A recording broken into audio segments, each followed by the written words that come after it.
العربية زرعت بنا أن نصون وحدتنا ونحقن الدماء هي مدرسة المعلم الياسر أبو عمار، معلمنا الأول وقائدنا العام وشهيد الأمة. هم أبناء وأحفاد الياسر الذين يسيرون على دربه، درب التحرير، درب الشهادة، درب الصمود والتمسك بالحقوق. فمع صوتهم الصوت الذي صدح بالحق في الماضي والحاضر والمستقبل، مع كلمة المشروع الوطني المحمي بفكر وسواعد الوطنيين الأحرار. والآن أترككم مع كلمة حركة التحرير الوطني الفلسطيني فتح يلقيها على مسامعنا أمين سر إقليم طول كرم الأخ المناضل مصطفى تقاقل.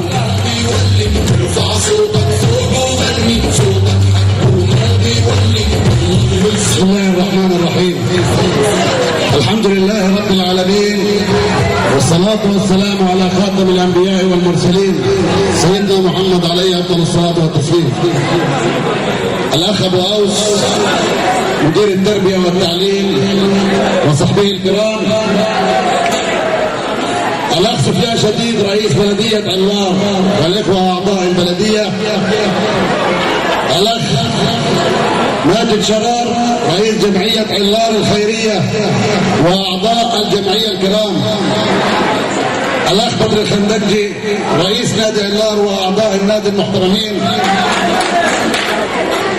الأخ أبو حجازي أمين سر منطقة علار والإخوة أعضاء اللجنة التنظيمية، الإخوة والأخوات مديرو ومديرات المدارس والمعلمين والمعلمات، وهنا نخص بالذكر المعلمين المتقاعدين الذين لهم الفضل في تعليمنا ولهم أيدي بيضاء علينا جميعا، الإخوة في شرطة علار، الإخوة والأخوات مع حفظ الألقاب والمسميات، أهلنا ربعنا أولياء الأمور، الإخوة والأخوات الخريجون، السلام عليكم ورحمة الله وبركاته.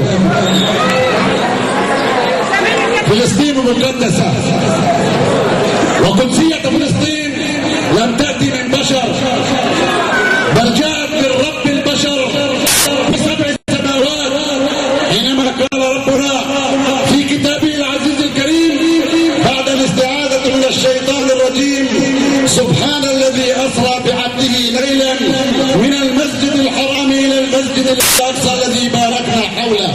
صدق الله العظيم. نعم أيها الإخوة، كيف لا؟ وهذه الأرض هي مهد الديانات السماوية، وأيضا قدسنا هي قبلة المسلمين الأولى، فمن أجل ذلك كانت دائما هذه البلاد محط أطماع الطامعين والمستعمرين، ومن أجل ذلك أيضا هب هذا الشعب وهبت هذه الأمة فاحتضنت بباطنها رفات أصحاب رسول الله صلى الله عليه وسلم، ومن بعدهم جاء ياسر عرفات، ومن بعدهم جاء ياسر عرفات وحوله فتحاويين أحرار يقاتلوا من أجل هذا الوطن، فمن أجل ذلك سقط ياسر عرفات، ومن أجل ذلك سقط ربيع شديد، ومن أجل ذلك سقط رجل ذلك الأخ الشهيد عبد الحكم الذي تصادف ذكراه قبل 3 أيام. نعم أيها الإخوة والأخوات، نحن جميعا مدعوون أن نحمل الراية من بعد هؤلاء العظام الذين أنبتوا وشيدوا لنا مدرسة وطنية. هذه المدرسة فكرها وطني ولها مرتكزات عدة، أولها الفكر المقاوم. نعم الفكر المقاوم من كل أشكال المقاومة، فلا داعي للمزايدة من قبل الذي لا يمكن إلا المزايدة، ففتح مدرسة المقاومة، وأيضا بالوعي الذي لا يأتي إلا بالعلم. هذا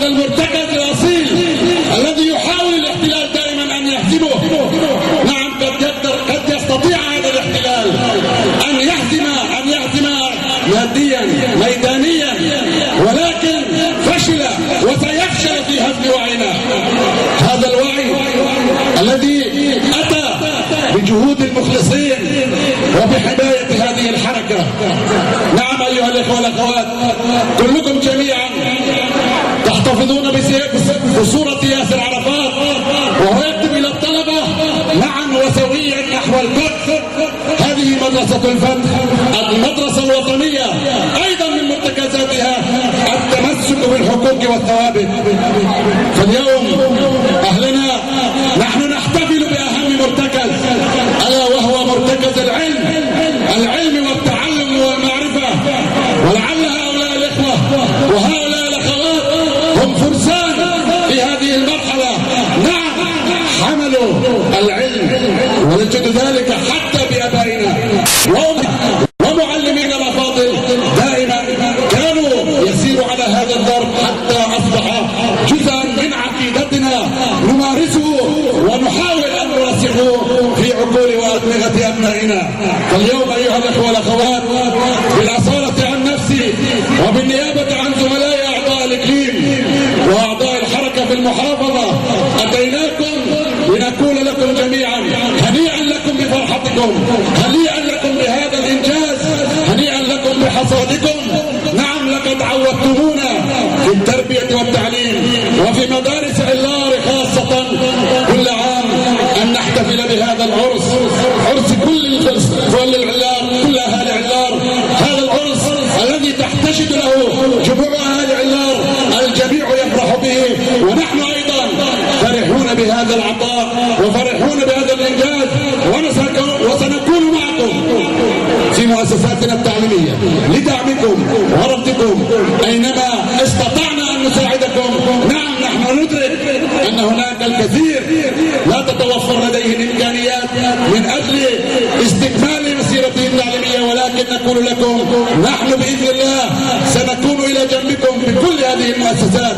هذه المؤسسات التي أريد أن أتحدث معها، وهذه اللوحة الجميلة التي استطاعت هذه البلدة أن تتميز بها، اليوم هي أيضا تحتفل معكم بهذا العرس. فكل عام إن شاء الله وأنتم بخير، وكل عام سنكون مع عرس جديد، عرس النجاح، عرس التفوق، وإن شاء الله معا وسويا سنحتفل بالعرس الوطني الأكبر بإقامة الدولة الفلسطينية المستقلة وعاصمتها القدس الشريف. والسلام عليكم ورحمة الله وبركاته.